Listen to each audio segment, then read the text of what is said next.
This is the Final Round Podcast, coming to you live from the FingerLakes1.com studios in downtown Seneca Falls, New York. And now your host, Chris Marquardt.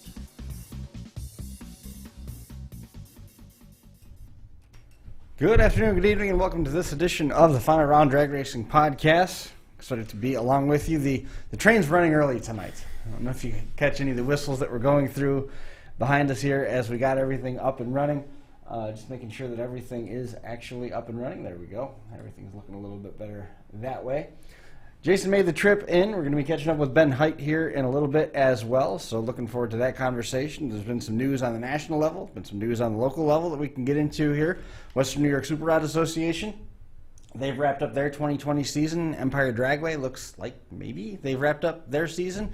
We got some point stuff that we can go over with that, and then Camping World has officially signed on. Now, a couple weeks ago, that was the big rumor that was going around, but Camping World now making things official, signing on as the title sponsor for the NHRA's premier touring division. So I got in a conversation with a bunch of the Demolition Derby guys about TV coverage, and they were watching some drag racing stuff, and I brought up some of our discussion from a couple weeks back and how the $15,000 to win is ultimately irrelevant to some of these top tier teams because they're going to make their money off of the TV exposure that NHRA has to buy anyway. Right. And they were I think some of them were indifferent to it, but they were really surprised by that NHRA didn't have the same type of network deals that NASCAR or football or the NBA has. Yeah, that's one thing I will say that NHRA does a pretty good job of, is they actually do a fairly good job of portraying themselves really as being this, let's call it gigantic organization with, a huge fan following, but they've always aspired to be, just like NASCAR. I'm sure that they'd like to be NASCAR's big brother, but they've always aspired to be at least a twin brother to NASCAR, but drag racing rather than circle track cars. And they've done a good job, quite frankly, of, like I said, kind of portraying that image. But in reality, they're a much smaller organization. If you looked at the large, auto racing sanctioning bodies out there, I mean, they're by far the smallest and have the, not only have the smallest following, but have the least amount of money as well. And they don't command the type of TV money that, an F1 or NASCAR or even IndyCar does. I mean, IndyCar doesn't have to pay for their TV rights. I mean, I'm not sure who covers them this year. It was ABC last I knew, but they still get paid for their TV contracts, unlike NHRA that is paying to broadcast their events. But at the same time, they can then leverage that into their own advertising package. Absolutely, right? Yeah, absolutely. And I don't know how. It's curious. I don't know how it works fully with ESPN. So what I don't know is, when they. Well, I say ESPN, it's actually on Fox now. But when they do the programs, if they are purchasing the airtime, does that mean that the advertising dollars that are generated from that they take that money in, or does the network take that? I don't know the answer to that. My guess is that they're probably paying just for the production costs primarily, and that the networks, probably the hook for the network is, hey, look, not only will we pay you to do the production, you supply the announcers and the cameras and everything else, but we'll also allow you any ad revenue that you can generate.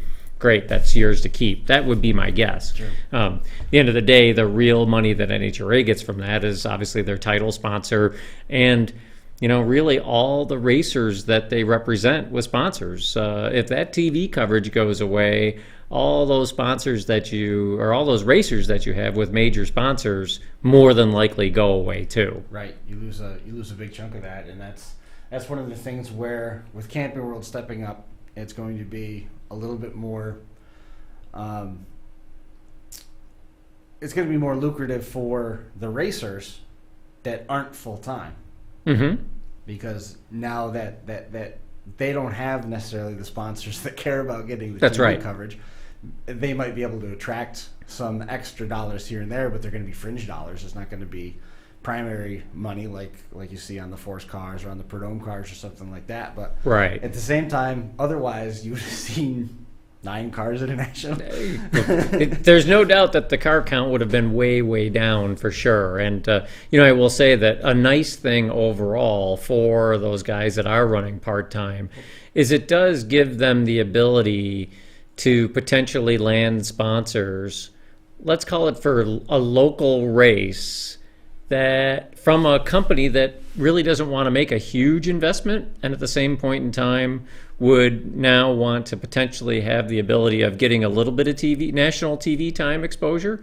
So I'm trying to think of somebody in general. Let's call it for the Gator Nationals. So Sonny's Barbecue down in Florida. So they might sign on with, Jim Head Racing to sponsor them just for the Gator Nationals. And what's the hook for Sonny's? It's like, well, Sonny's now has their name at this big local event where there's going to be lots of customers that are going to be in the area walking around. But at the same point in time, all right, great. Now if we get some TV coverage too, we get a little bit of extra national exposure, right, all for sponsoring this driver for one event. So sure, there's definite advantages to doing that for sure. What do you think about the argument to rerun the pro stocks? To rerun the pro stocks? Yeah, did you hear that? No. This is banter that they're trying to rerun the pro stocks from. I can't remember what town it was. They were trying to rerun the pro stocks because of some gripe and complaint. Was there? I guess there was some type of controversy supposedly in the final of one of the events.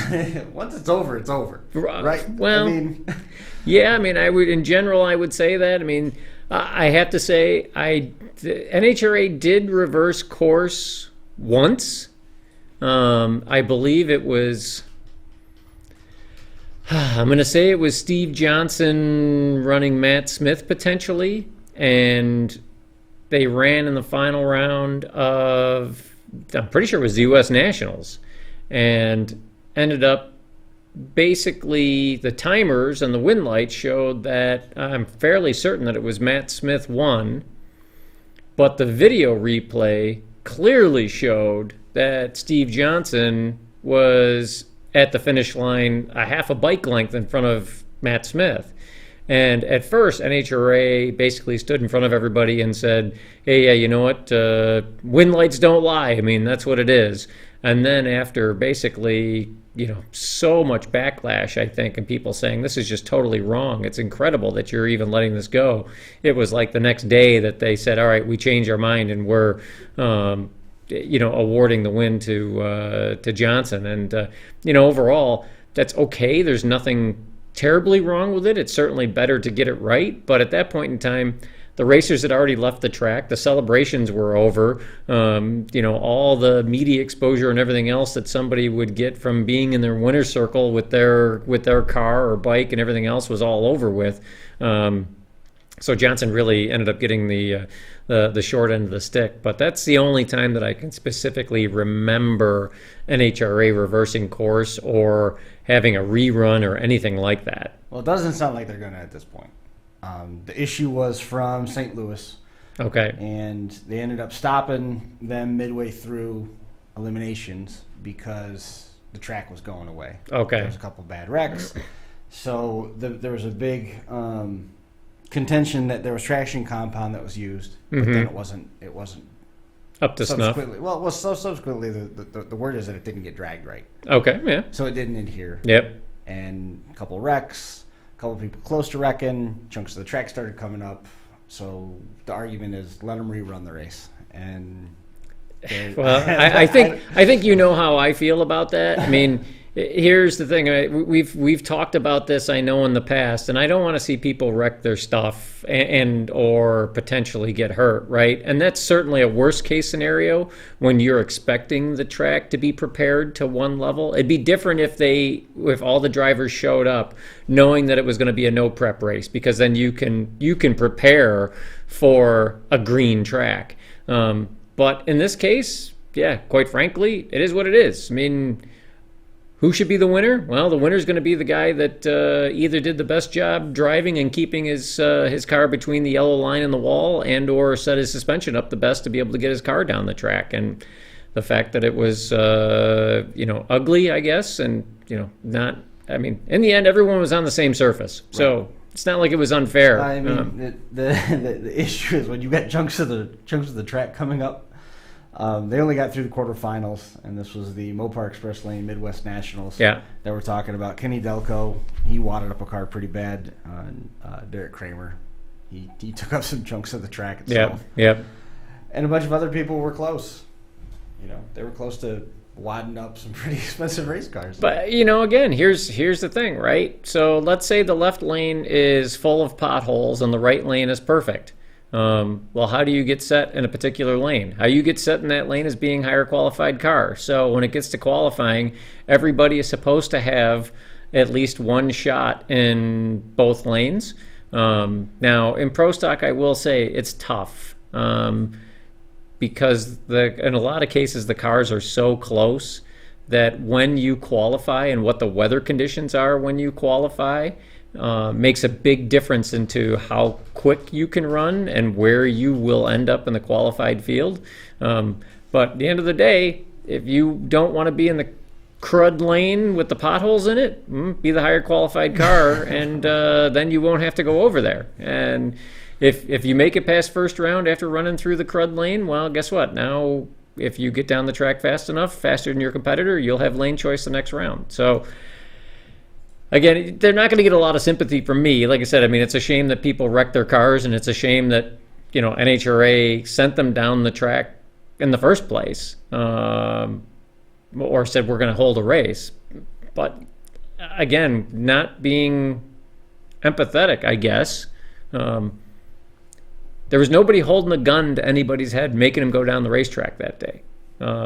Ultimately, and again, does NHRA share in the responsibility here? Yeah, they do.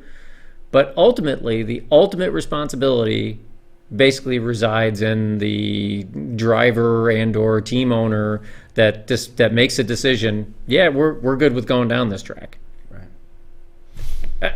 I mean, we haven't talked about this, but locally we had a race where we packed up and left. We packed up and left. We made one run, and we're like, we are not going down this track again, and everybody packed up and left. So now that could have been the pro stockers' choice as well, right? They could have all loaded their cars into their haulers and been like, hey guys, we're out of here, we're done. But in the end, and again, it's a shame that people wrecked their stuff, but ultimately they were the ones that made the decision to take to the track surface. So was that a Super Rod Association race? Mm-hmm. Yes, it was. Wow. Yeah. The problem is the problem in our case was that it's because of the way that we run our cars coming off the throttle stop. So we give the car an instant hit to get off the line, and then we take all the power away and coast along for a couple hundred feet and then apply all the power again. So for us, the starting line is critical, but for us, we're going very slow at that initial hit. What's really critical is 200 feet down track. When we apply all that power back, the track has to be good. If the track is not good, then we're going to have a problem. And of the, let's call it a dozen cars that we had, I'm not even going to say anybody made it down the track. Everybody had problems, and at that point in time, we just decided, hey, you know what? This track is not set up for our style of racing. And we could have obviously just said, hey, we're going to go with it, and whoever's the best at getting their car down the track is going to be the victor tonight. We just decided, you know what? We're not going to do that, and we're going to reschedule for another day. So it happens. It does.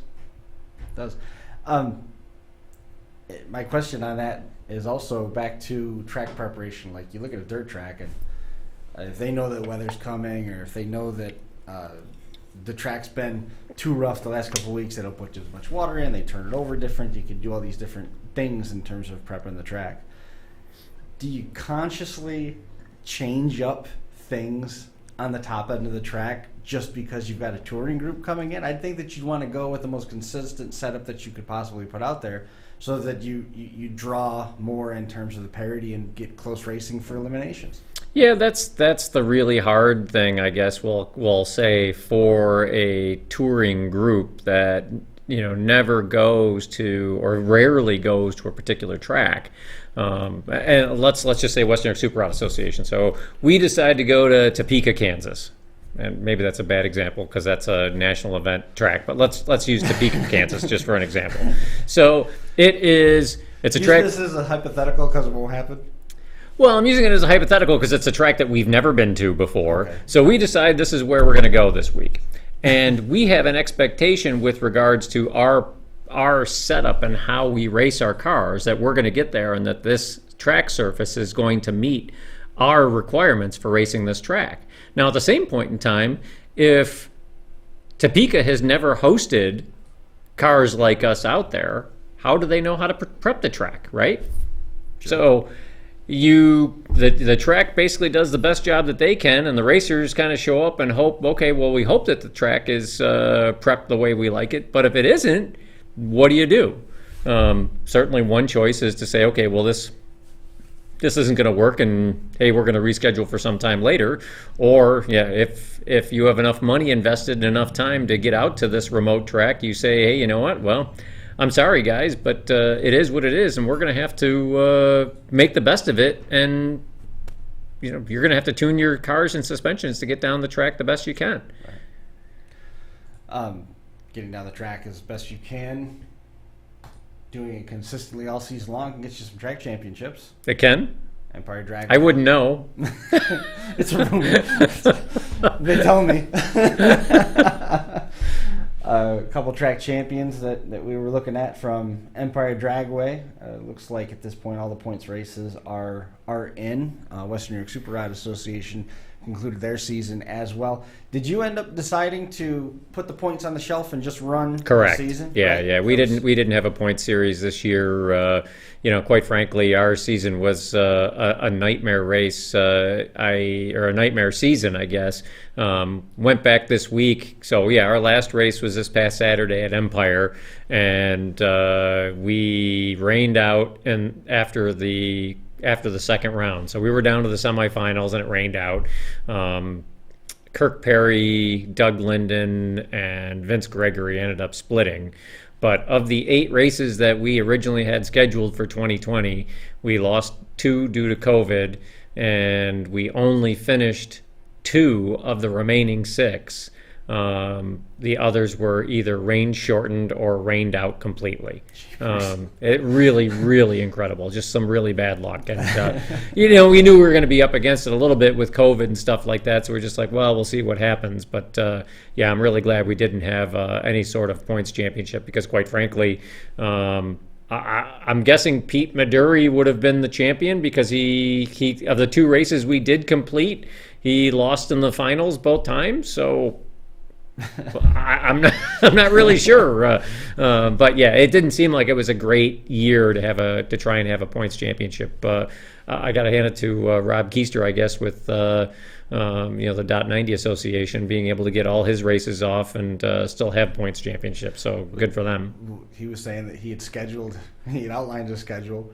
And then he scheduled like another 6 races total on top of that, as with everything he's shuffling around and changing. Did you have a 6-race schedule that ended up being ultimately 18 date schedule just to get 2 races in? Yeah, there was. I mean, this last race here, and again, we didn't finish it, but this last race was third time's the charm. Hoping that the third time we put it on the schedule was when we could get it off, but we did the best we could, and it is what it is. Hope for a better 2021, but.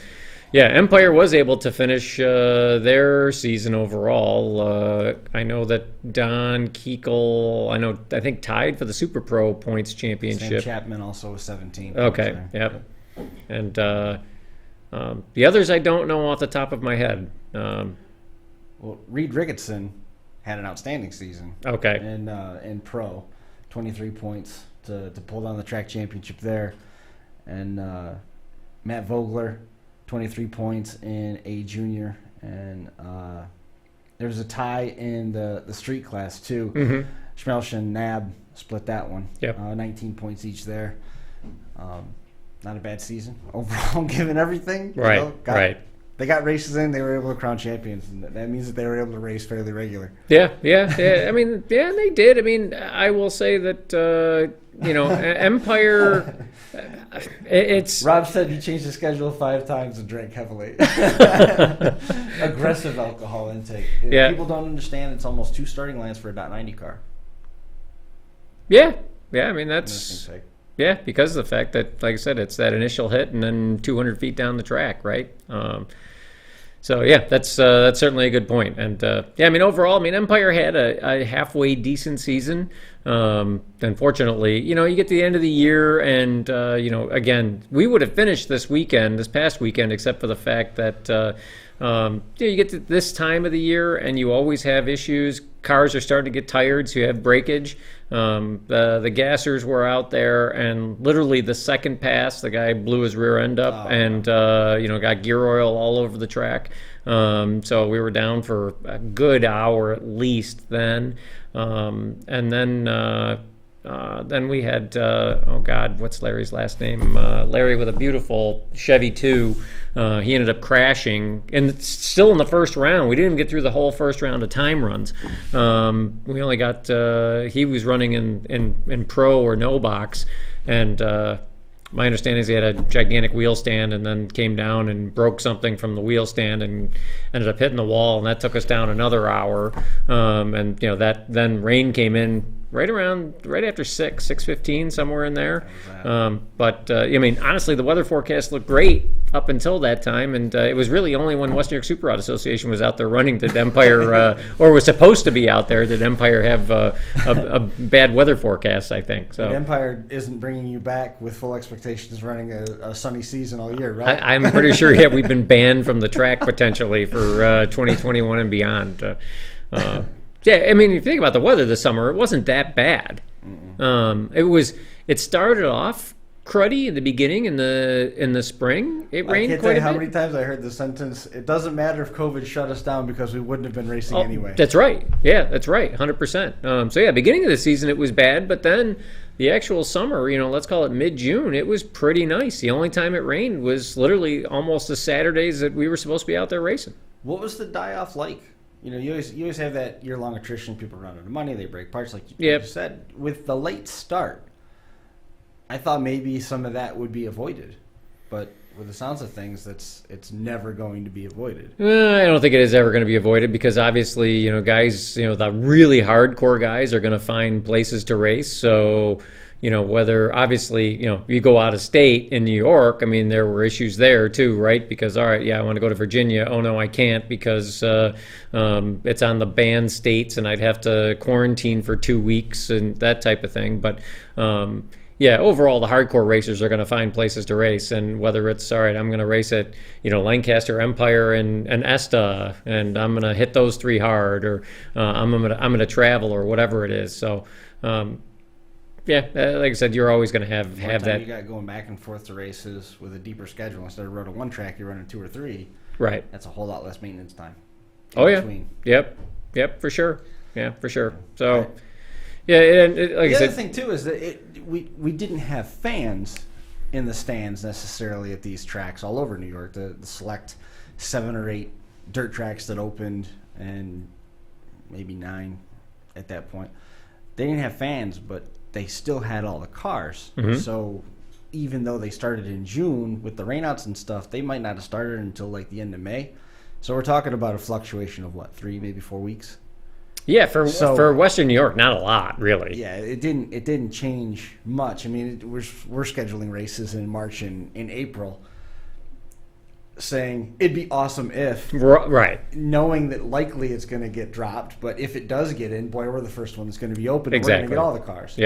Yep, exactly true. So yeah, I mean, from that standpoint, there probably wasn't a huge difference. And guys that had their cars ready, I don't remember much. I don't remember, when New York came out with the banned state list. I don't think that was until later. Was later. So, come March, let's call it. Well, let's call it April. If you had your car ready to go, come mid-April, and When were the car shows supposed to be? Go from that day.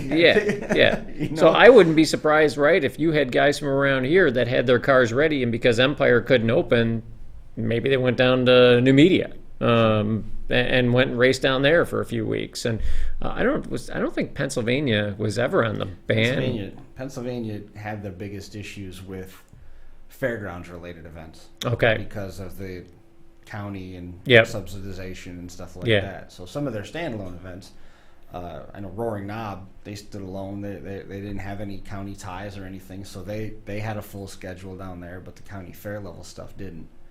So if your track was at a fairgrounds, you were in real trouble. Yeah.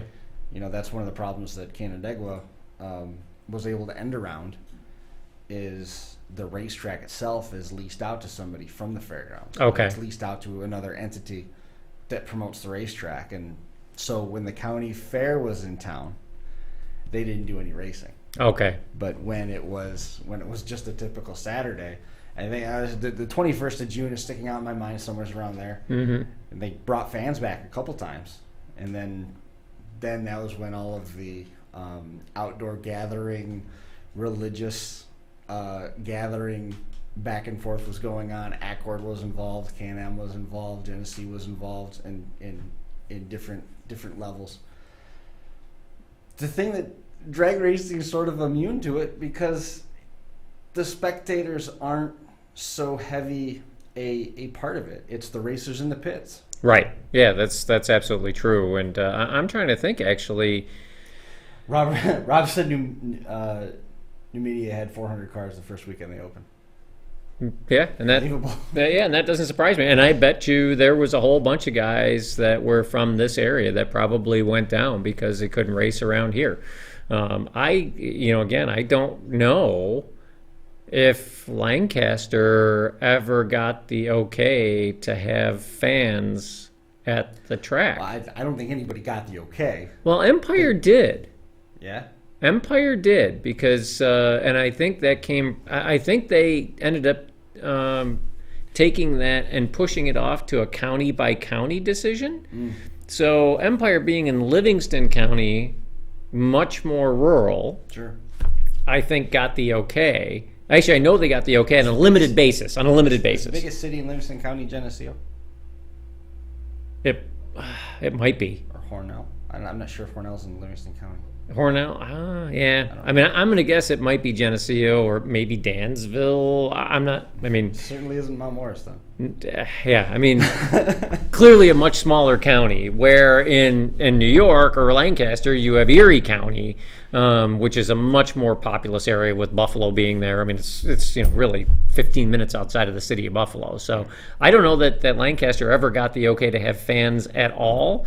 After they opened, they had restrictions with regards to the number of crew people that you could bring in, which Empire had that as well. But yeah, Empire did eventually get the okay to bring in a limited number of fans, and I don't know what that was, but like I said, there was restrictions. But yeah, the drag racers, I mean, for the most part, when you have fans out at the local races, it's either let's call it fans. They're either people there to help other racers, or they are really friends of the competitors out there. They're not, hey, let's go to the drag races and go sit up in the stands and we don't know anybody here and just go watch some cars go down the track. That generally doesn't happen. Right.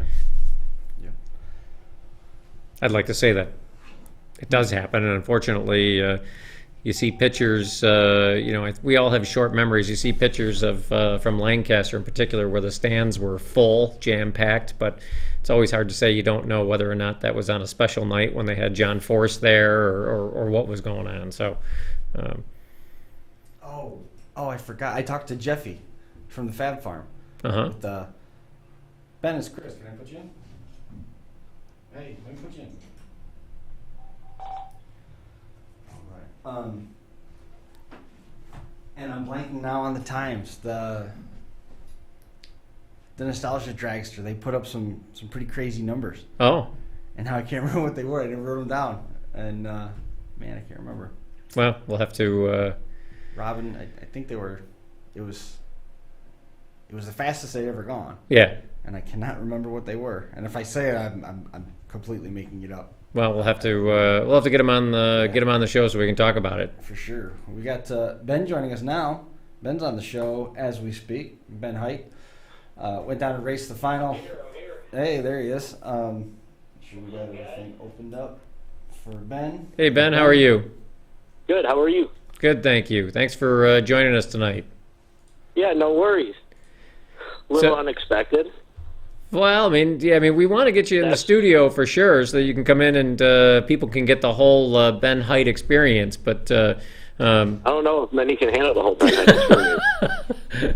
Well, it'll probably be one of the more entertaining shows. I mean, that's for sure. People will be, definitely tuning in to see that rather than me.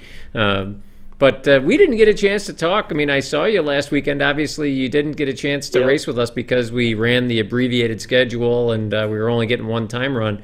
But we never got a chance to talk about your trip down to Virginia. My trip down to Virginia, rather unsuccessful. That's not really how I'd like my showing to be. I don't know. Guess we'll go with lack of sleep. Just in a rush to get there, when I drive overnight to get there. So I just about pulled 24 straight hours. I was supposed to jump in my race car, between going to work in the morning and then driving down overnight. I think I rolled into the gate at about 8:34 on the dot. Whoa. Yep. Then I had no alcohol for the race car. The race car, of course. And by the time I actually got my drum of alcohol, I ordered Q1 was already done and dusted. Oh, yikes! That hurts. So to start what was a pretty big weekend in my eyes. Yep. Was not good. And normally the way I react, I don't really have data on it, but with my data, if Ben's in a rush, Ben doesn't put it down. Yep. I don't know, some people like the whole rush, this and that, but I like to be there ready to go, But, oh well, you try some things, you win some, you lose some, and that's why we play the game, right? Yeah, well, I will say, I'm like you. I don't like the rushing thing. I like to be there early, set up. I'm generally, when they call us to the lanes, I'm generally one of the first people down there because I like to be down there and know that I have plenty of time. And you'll see me when I'm in the lanes. I'm generally always one of the first people to get in the car. I get in the car and sit down and just start getting comfortable. I don't like the rushing thing. When it comes to that standpoint, I don't mind hanging back. I don't mind, you know what I mean? I'm in no rush to get the round done. I guess I would say. But as far as being at the racetrack, set up, cars out, ready, good, semi-clean. I'm not the cleanest of car freaks, but that's why it's a race car. Right. And, no, my buddy Timbo yells at me all the time. But, rushing to the racetrack or getting set up is something I don't really tend to like to do. I do like, the whole rush of double entering. You know what I mean? You have no time to stand around and think. You're in the car at all times. Yep. I think that is a big part of my drag racing. Just seat time. That adrenaline rush. The more your butt is in the seat, the more likely I feel as though, at least myself, to succeed. Some people like the single enter, have their time, make sure the car is right, this and that. But when I sit down to think during eliminations or during a specific drag race, that's when I screw it up. But getting to the racetrack and being prepared for that particular race, yes, I like to be there on time. Doesn't the adrenaline rush also play into now you're only able to focus on big things and you miss the small things, and then the subsequent adrenaline dump makes I hate to say it. I hate to say it, but I love to say it. You know what I mean? I learned how to drag race, and I don't hate to say this, but I know I hate to talk about the Fletchers. I learned how to drag race from Mr. Fletcher, and data is 110% the game. You know what I mean? I could show up just about anywhere and dial that car within a couple hundredths. You know what I mean? Yeah, it's funny because we talked about that on the way down. Phil Harnden and I talked about it on the way down to the track on Saturday, that we weren't sure at that time. Empire hadn't said, or at least we didn't know, if they had already decided to do one time run. And Right. for us in particular, it was like, hey, what do you think about doing one time run? And we were both okay with it. It's like, yeah, we'll go. I mean, Yeah. heck, if we got there and guys wanted to go right into first round, we'll do that. I mean, I know we'll be close. I would like one look at the racetrack. I mean, come on, Jason. We all like to party, but you're talking a party. Yeah, I mean, Get in and go. yeah, it's nice to. It's That's definitely. a big round. That's a big round number one. Oh, absolutely. It's nice to definitely, like you said, be able to have at least one time shot. But yeah, if we, Look at the racetrack.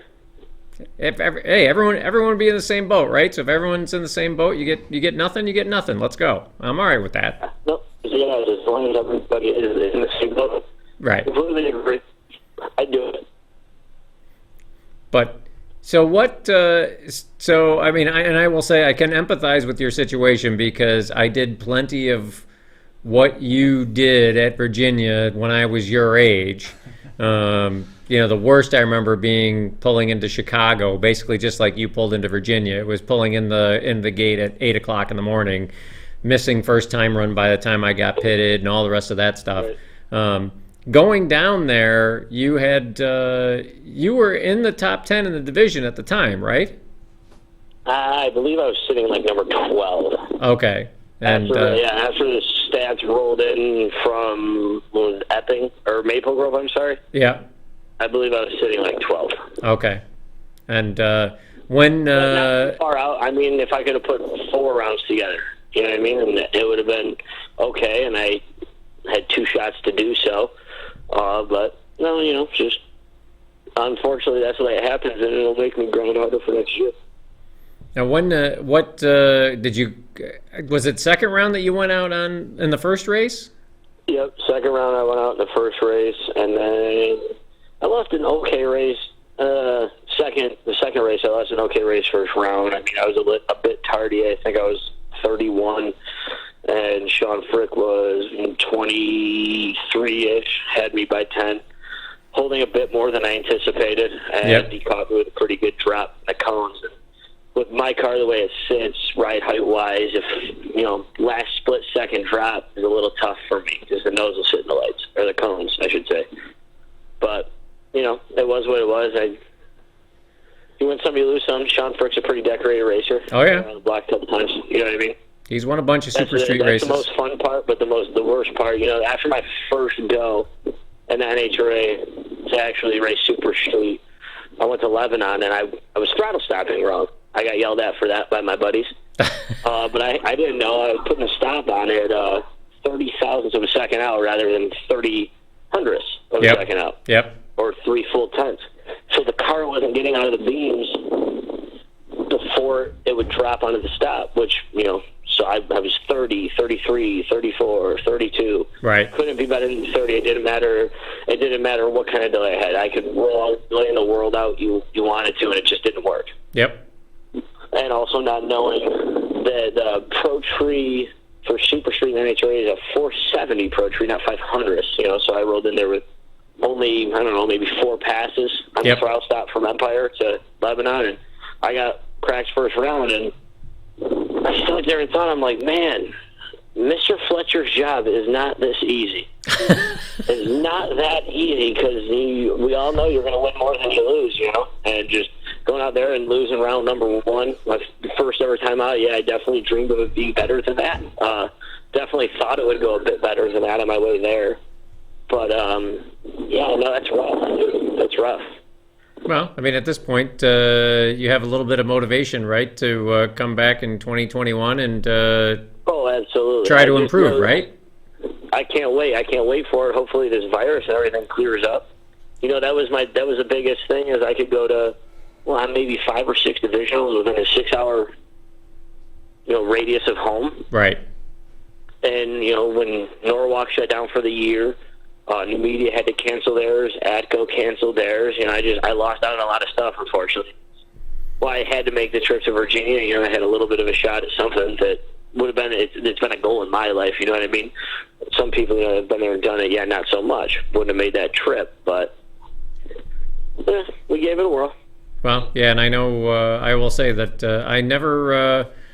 I've won a division race, but I never finished in the top 10 in a division, and I would have liked to, certainly, but yeah, at this point I'm too old for that. Oh no, you're still a spring chicken. yeah. Tell that to my kids who are like, man, this guy's old. We're only old if we let ourselves get old, and I know you know, Jason. I definitely don't act like I'm 28 years old. Well, no, you definitely like to act a little bit younger. Have some fun. Oh yeah, that's all. I mean, all this is all about. It is all about having fun. I mean, obviously we want to go out and win races, but at the end of the day, if you had been Division I champ, let's call it, unfortunately, the money to be Division I champ is not good enough that you could have called Randy Jewell on Sunday night and said, "Hey, guess what? I quit. I'm done. I'm not working anymore because I just won so much money to be D1 Super Street champ." Right? Yeah, definitely not there anymore. Yeah, but even I don't know. So working for Randy and stuff, it's really not all so bad. You know what I mean? He actually was. It's really cool. I mean, I do ask a lot of that man. God bless him. But the amount of times I've left to go racing, and we're sitting in Columbus for that Jeg Sport National. I'm there on a Wednesday, sitting at the racetrack, ready to go on the racetrack with my buddies, and I'm sitting there. I remember looking at Tim. Dude, I'm here on a Wednesday, man. Like, I'm here on a Wednesday. This is wild. My own stuff, everything. I'm getting ready for battle. This is wild. And every time I ask that guy, he does not tell me no. You know what I mean? And it's just right. Even the last time I go to Virginia, I'm like, dude, I know I'm asking a lot. I really do. I get it. But can I do it? Go. Get out of here. Get out of here. I'm like, jeez, I don't understand. He's definitely, you definitely found yourself a good boss to work with, and obviously it doesn't help that it doesn't hurt that he's a drag racer as well, because he obviously remembers being 28 as well and wanting to go to all those races. And I don't know what his situation was when he was 28 years old, but maybe he had a boss that let him do it. Maybe he didn't, but either way, I'm sure he looks at you and says, "Yeah, I remember being there doing that," and. I think he does. I think he does a bit. I don't disagree with you there.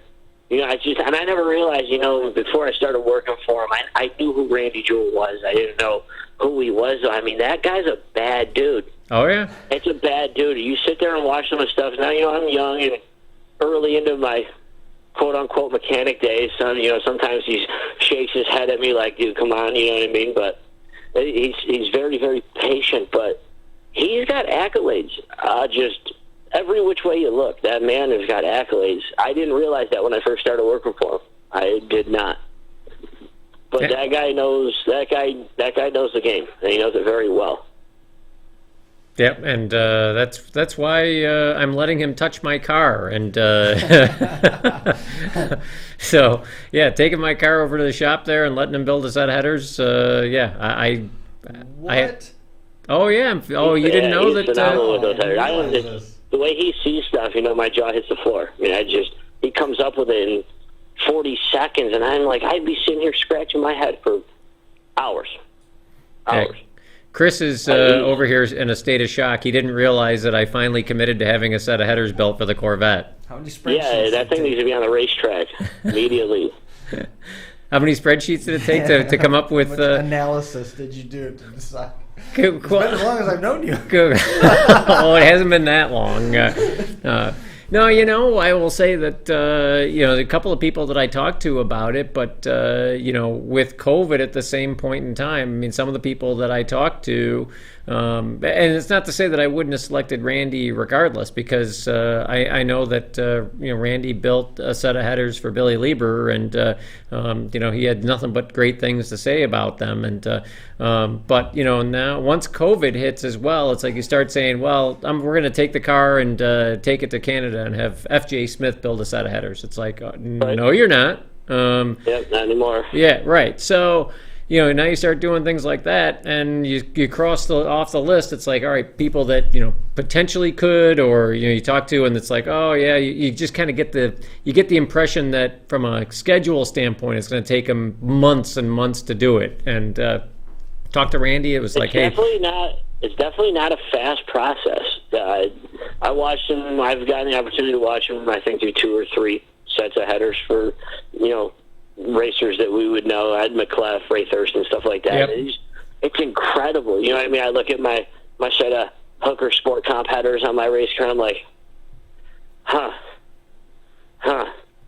The thought process he puts into it is unreal. Yeah, like I said, you have to be able to visualize, what you're doing there, and when talking to Randy, it's like, we had a schedule. We wanted to bring the car out in October or late October, and Phil's going to Florida, taking the motorhome down to Florida and coming back, and talking to Randy. He's like, yeah, a few weeks and we'll have this thing done. You can come pick it up and then put it away for the winter. And, that goes a long way when you're talking to, regardless of whether you're talking to a guy about building a set of headers or having your house sided or just fixing your car, right? It's like, how long is this going to take? And it's like, when the guy tells you, well, I'm not really sure, it could be a few weeks, it could be a few months, you're like, yeah, okay, never mind, I don't want to get involved in this. And Randy was never like that. And I try and be, for myself, and I'm sure you're the same way, Ben, I try and be as upfront with people as I try and be as upfront with people as I can. If I'm in a hurry, I'll tell you. If I'm not in a hurry, I'll tell you that too. But don't, for anyone that I do business with, please under-promise and over-deliver. Right. Yes. No expectation. Yep. No expectation. Right. Yeah. No expectation. You know what I mean?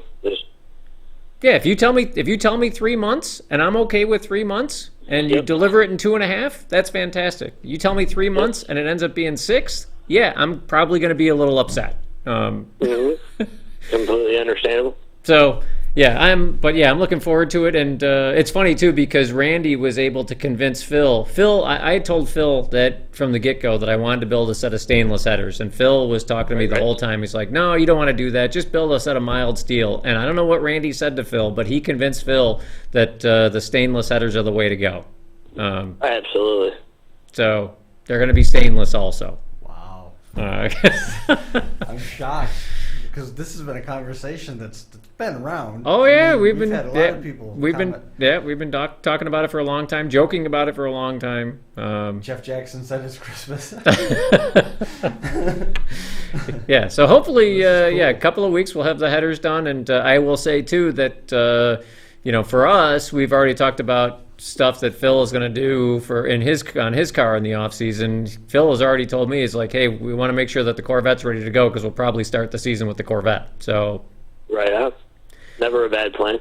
So it's nice to have a backup car, I guess. So you're gonna love for sure. For sure, I can't speak from experience, but definitely. So the Corvette definitely, that could never be a bad thing. No, absolutely. Corvette's going to go with the new headers. It'll be going in Phil's trailer to get it around. Yes, correct. Because I don't have a trailer yet. I mean, one step at a time here. We'll get a set of headers first, and then we'll worry about the trailer later on. And again, I'm really excited because the other thing that. My dad used to make a joke about guys with their Lexan windows when they were all scratched up and stuff. He would say, man, what's with your windows? They're kind of spooky looking because they would look like they had spider webs all over them, Well, the windows on the Corvette are definitely spooky at this point in time. So I'm really looking forward. Randy's going to put a new set of windows in it, which I'm really looking forward to. And I think, the other thing as well, Ben, I don't know, do you run a vacuum pump on your car, Ben? I do not. I believe one should go on, but I do not. Yeah, so that was the other thing that I did talk to Randy about and said, hey, since we're doing a set of headers, does it make sense to put a vacuum pump on the car at the same point in time? And it's like, well, probably. So, well, without one, it calls for a lot of expensive oil changes. Yeah, that... and I mean, you miss out on a little bit of power, right? That you can have with the vacuum pump. So... Well, I would say Jeff Jackson's probably making jokes again about my car being from the 1970s, right? And still using the pan evac system. Just tow it with the cruise. Oh. Yeah, flat toe my Corvette. I could do that. So yeah, it'll be. Like I said, I'm really looking forward to it. Now, how about you, Ben? I mean, what are you done now for the year? I think we got one more in us. We got to go back down to Piedmont. Oh, what for? To try to reclaim our fame from last year. Oh, nice. So that's in November, right? It down. Yeah, November 21st, I believe the date is. Wow, that is so late. So late. I know it is, but fortunately, we got to do it again. So you're just gonna, at this point, you're just gonna keep all your stuff packed up and ready to go, and once November rolls around, you'll take off. The car is what I call it weekly waiterized. If that sounds right, you know what I mean. Just being on alcohol, there's a bit of maintenance you got to do. Sure. Yada yada yada. You know, as it's going to sit for 5 days, but that car will be tied down. We'll run the battery charger out to it here or there, and see if we can't go get something done.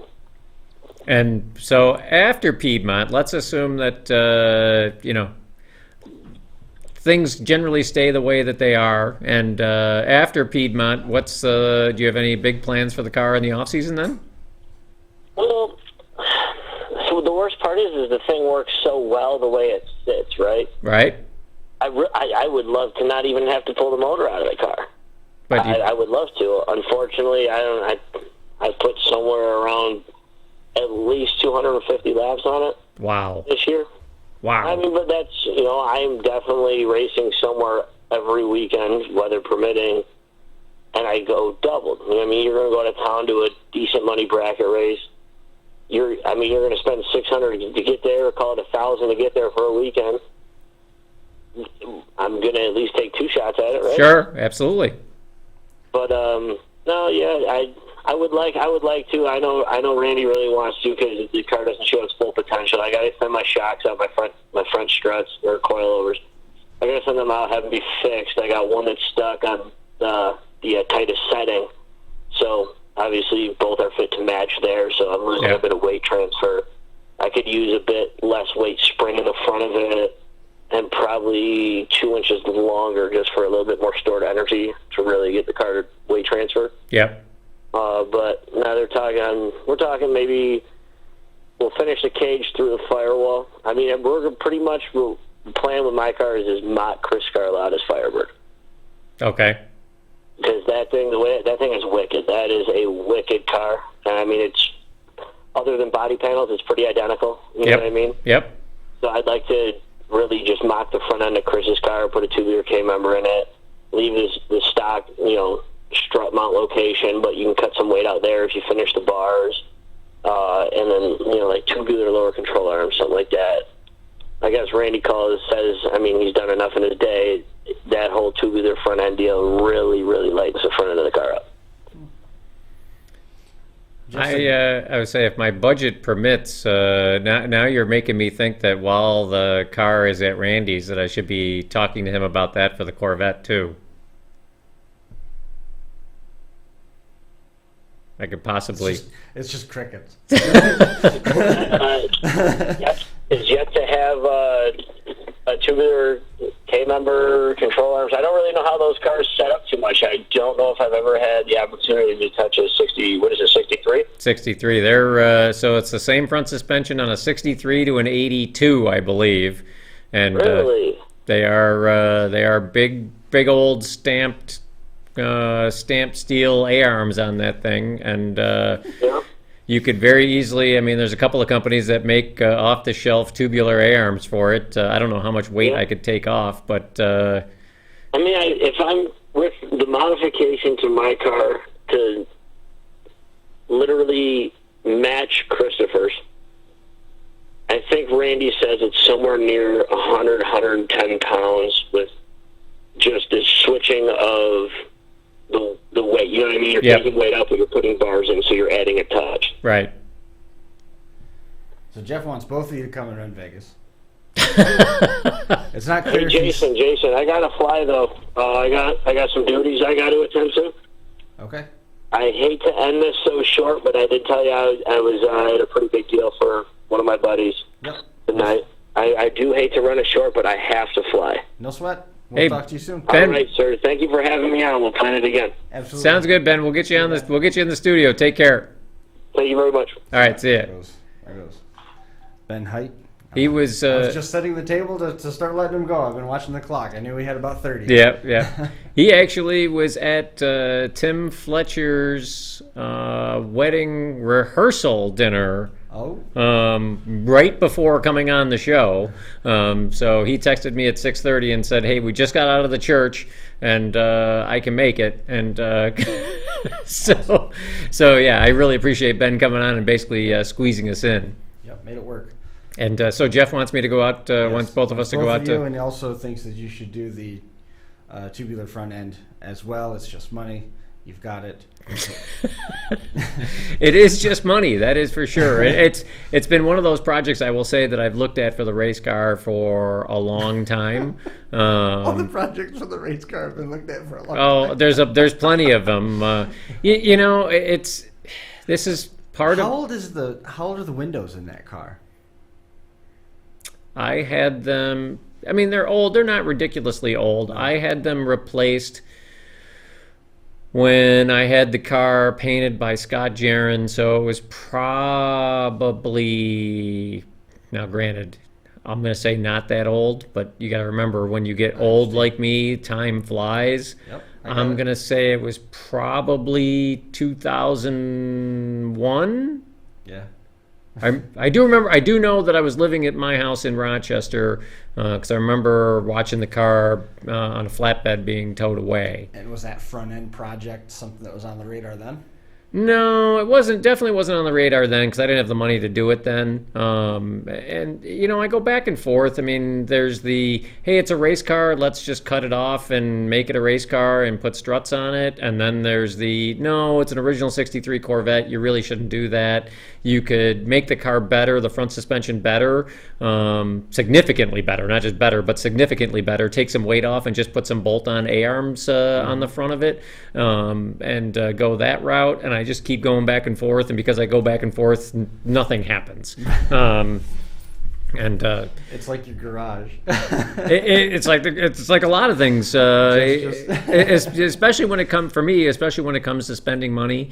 I need is a consultant. Chris, I'm just going to write you the check. That's all I'm going to do. You go out and you do the research and you figure out what's best. I'm just going to write you the check and you just get it done. That's what I need because otherwise I am the paralysis by analysis king. I think you just need to call Randy. Here's the check. What should I do? Yeah, I mean, I didn't really think about it, honestly, until Ben happened to mention it. It's like, that's been something I've wanted to do for a long, long time. I don't like the idea of cutting it off. I mean... Because it is original, but I'm a purist. Well, yeah, I mean, and that's definitely where I'm at. And the question becomes, it's like, is the car ever going back to stock? No, it's never going back to stock. Jeff said you towed it with a covered wagon. What was that? Jeff said you towed it with a covered wagon. Oh, right. Yes, exactly. That's about it. Yeah, so I don't know. It's really tough for me to make that decision. But, I mean, I think overall, putting aside, there's a lot of cars out there where they... let's call it require a stock front suspension. Mm-hmm. So tubular A-arms are okay, but struts are not.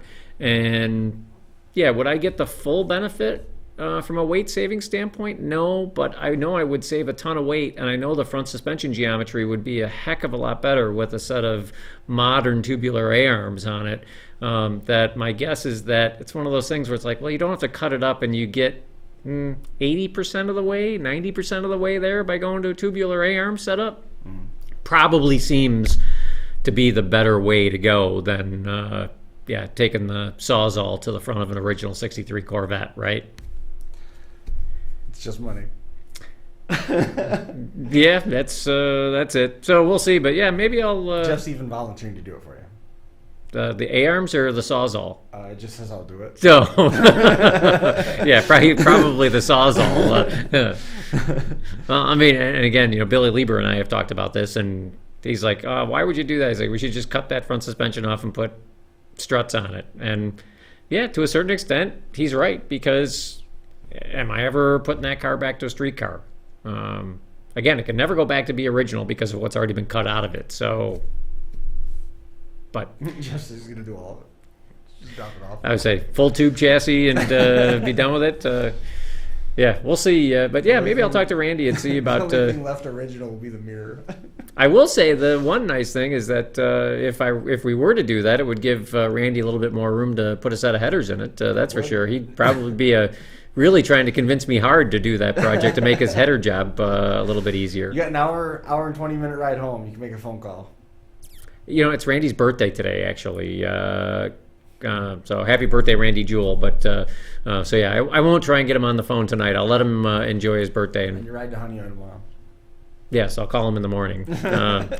Or I'll just show up when we bring the car to him next week with a big pile of cash and be like, surprise, I'm going to give you a lot more money than you thought.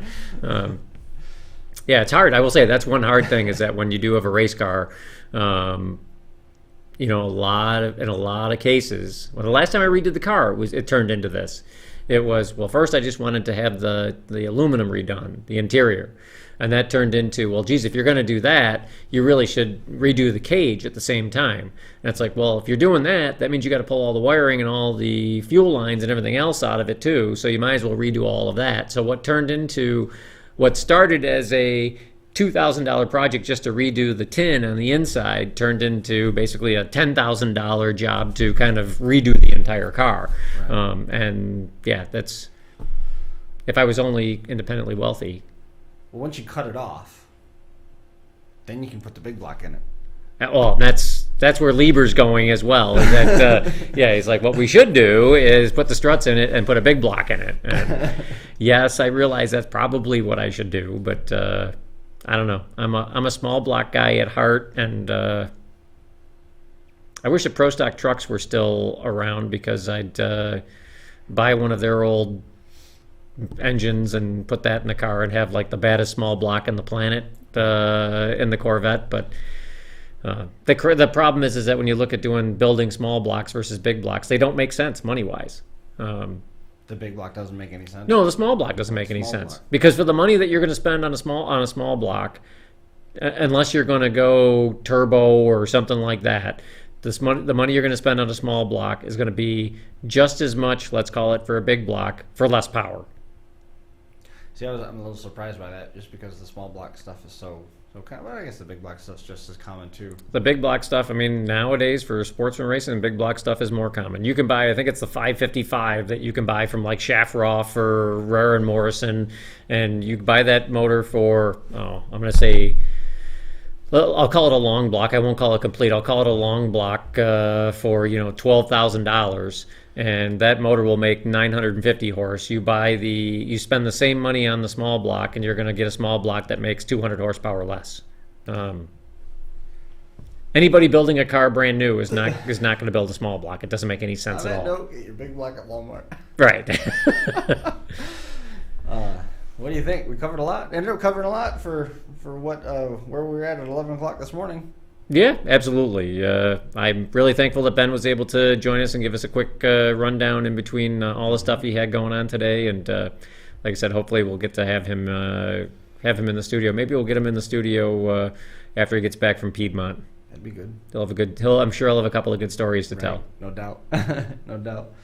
Well, I think we'll stick a fork in it from here. I think we're going to call it good. This episode is in the books. We appreciate everybody coming on and hanging out for a little while. That's going to do it for us here at the North Park building here at Academy Square at FingerLakes1.tv. We'll see everybody again in a couple weeks. We got a couple different angles that they're still open at this point. So hopefully we'll be able to make good on some of those. There was a lot of messages sent around the last couple of days to make this happen, and I think we're going to have some good guests on in the coming weeks because of we did a whole bunch of legwork in the last couple of days. So that should be good. All right, guys, I appreciate you listening, and we'll see you again soon. Thanks a lot. That's going to do it for us here.